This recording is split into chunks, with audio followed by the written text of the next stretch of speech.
conclusion to the original trilogy, this is Halo 3. This is it, one of the best-selling video games for the Xbox 360 of all time. A game that has received unanimous praise and was hyped up immensely. This was the game to make a stand and say that games could stand alongside movies of Hollywood. Looking into Halo 3, I've realized that this game has arguably the best marketing campaign for any game. Not only did the adverts of the game brilliantly build up to a climactic final battle, but there were other unique adverts, which are fully provoking even to this day. Some may say that these adverts were almost too good.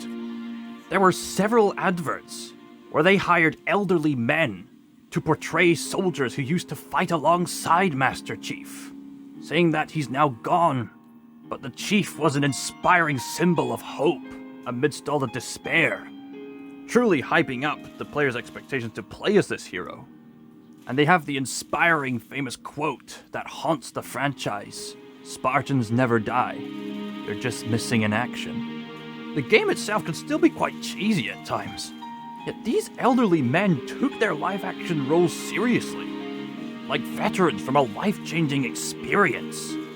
There was even an entire panoramic model of a battlefield between humans and aliens with such intrinsic detail, and the trailer ending with the Master Chief looking up with the tagline, "Believe," as if to indicate that the Master Chief has come fully around in his role as a savior, laying his life down for all the humans.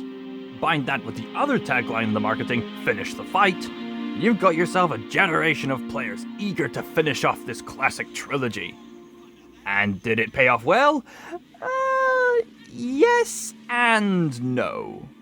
I'll explain further.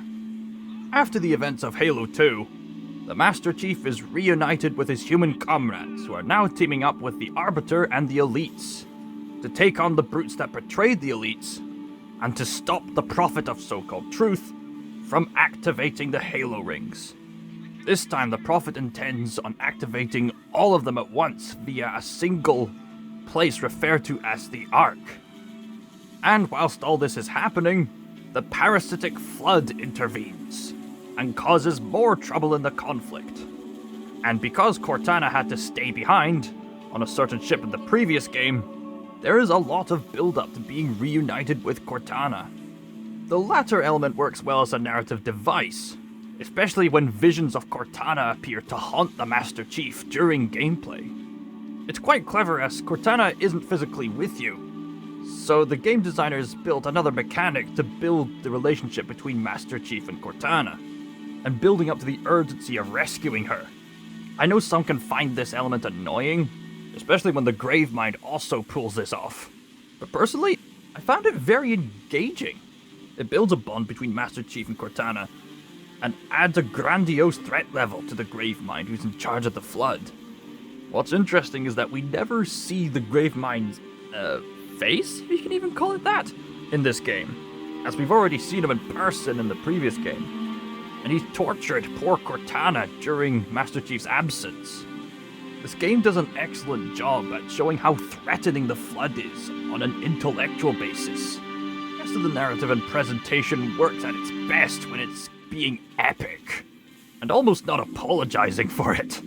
On the one hand, it can lead to one or two lines that can come across as corny, but assuming you've played the previous two games, especially Halo 2, there are many elements that pay off well. The main theme in Halo 3 is that the so-called aliens are not too different from the humans after all. Some of the best moments during the cutscenes, and the gameplay for that matter, is seeing the elites and humans come to terms with what's happening and team up. That is the one trope that just never gets old in any form of entertainment. When former rivals have to team up for the greater good. It's always so satisfying to see two opposing forces team up together to oppose a greater force, and finding some common ground. And on that basis, it's so satisfyingly awesome to see the Arbiter willingly collaborate with the humans and Master Chief. And while some players are saddened that the campaign doesn't directly focus on the Arbiter as much as they did in Halo 2, the Arbiter is technically still a playable character if you're going for the cooperative option. Due to the way this game is presented, the Arbiter, as well as the Master Chief, doesn't really have that much of an arc, aside from completing their missions. Although, if there is any character growth of any kind, it's a sense of camaraderie that grows as the game goes along. Initially, the Arbiter appears and Master Chief doesn't hesitate to strike back. The Arbiter doesn't seem to be bothered that much, and Sergeant Johnson has to remind Master Chief that the Arbiter's on their side. Which leads to Arbiter saying the awesome one-liner, "Were it so easy." As if to say, yeah, you're gonna have to try harder than that to get me. What follows is an immersive opening level, which was revolutionary at the time, with the way characters would run by plants. Yeah, I know, that sounds ridiculously mundane. But from a video game engineering standpoint, having bushes and leaves rustle when characters walk over them was almost unheard of. Even Hideo Kojima, the legendary game designer behind Metal Gear Solid, was impressed. Also, I don't know about you, but I find the Arbiter to be an awesome companion with or without another player controlling him in cooperative mode. Yeah, the story is set it so that the Arbiter doesn't die in conflict, but it's just so cool to see a former enemy fight alongside the hero, or even a tragic hero fighting alongside the main hero, depending on the way you look at it. Their bond increases as the game goes along. It started off as hostility, but by the end of the game, they have a mutual respect for one another. At the end of the beloved Warthog run, they're both concerned for each other's well-being, and by the end of the level, they both give each other an acknowledging nod. It's not much, but sometimes less is more. The narrative has its fair share of weaknesses as well as strengths.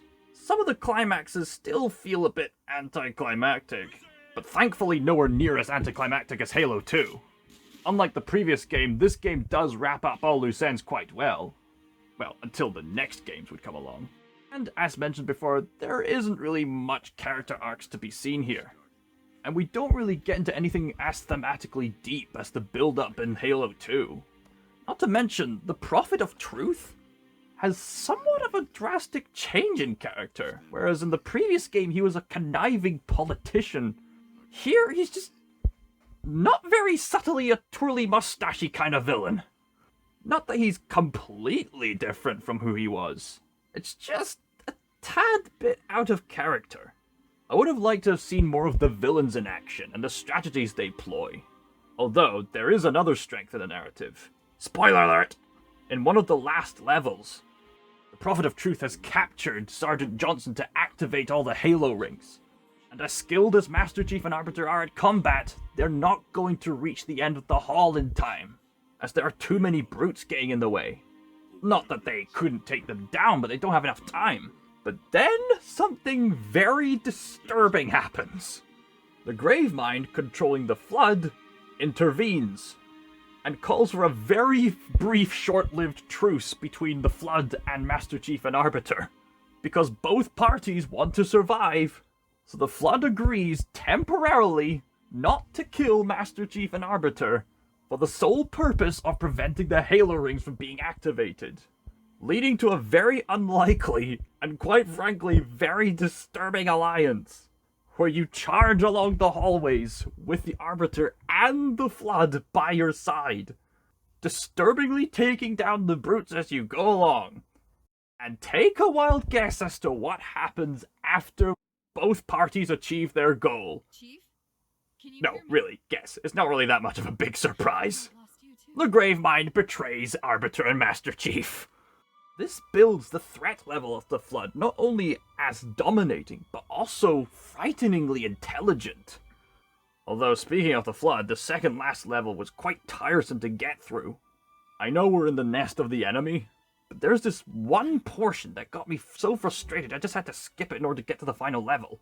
It's a section where, specifically, you're in a room, you take out the Flood, you have limited weapon supplies. You progress forward, only to retreat back when more Flood attack you. You take them out with the few weapons you have. You restock, you go forward. Rinse and repeat again and again, in the same flipping hallway. Or sludgy corridor, whatever. This level can be pretty frustrating, and not that I've played it through, but there is quite a sincerely sweet moment when Master Chief finally rescues Cortana, and an awesome moment where the Arbiter charges in with a flamethrower, and you think he didn't have to do that. But that's another part of their growing companionship. The Arbiter is beginning to become more selfless for Master Chief. And the final level? I think it's safe to say this is one of the best campaign missions in the whole franchise.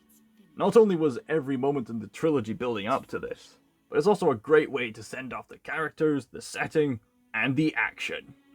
The game ends with a mishap with space travel, with Master Chief and Cortana adrift in space and everyone else assuming that the Master Chief has passed on, with even the Arbiter attending Master Chief's funeral. But Master Chief goes back to where the franchise technically began, in cryogenic slumber. So overall, this original trilogy is not exactly perfect, but I could definitely see why it's some of the best-selling games in the industry.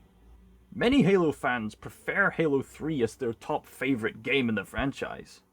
On the one hand, some narrative beats are a little bit anticlimactic, but the game has a general aura of awesomeness that one can't help but admire in many regards. So that is my thoughts on Halo 3. What did you think of the game? Let me know in the comments down below.